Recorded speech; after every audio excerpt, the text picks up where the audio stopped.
Everyone, good evening. আমি হয়ে গেছি সন্ধ্যাবেলায় রেডি, যাচ্ছি আমার বাপের বাড়িতে, কারণ মার ছিল বার্থডে। সবাই এনেছিল মায়ের জন্য গিফট, যেটা মার খুব পছন্দ হয়েছিল। ভাই এনেছিল স্ট্রবেরি ফ্লেভারের কেকটা। তারপরে তোজো আর মা বসে গেল কেক কাটিংয়ের জন্য। তো আজকে বার্থডের দিনটাকে মায়ের জন্য একটু স্পেশাল করে তুললাম আমরা এই ছোট্ট নিজেদের মধ্যে সেলিব্রেট করে। তো মা বাবা যেমন আমাদের এই দিনগুলোকে স্পেশাল করে তোলে আমাদের জন্য, আমাদেরও কিন্তু উচিত মা বাবার এই দিনগুলোকে স্পেশাল করে তোলার জন্য।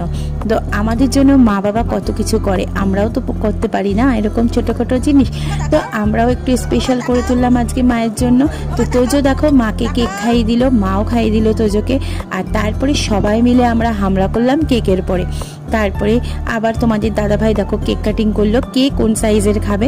তারপরে তোজো আর মাকে কেক মাখিয়ে দিল, তো মাও তোজোকে মাখিয়ে দিয়েছে। আর তারপরে আমাদের স্পেশাল ডিনার হচ্ছে রাতের চিকেন বিরিয়ানি। তো আমরা সবাই মিলে বিরিয়ানি খেলাম। ভিডিওটি ভালো লাগলে সাবস্ক্রাইব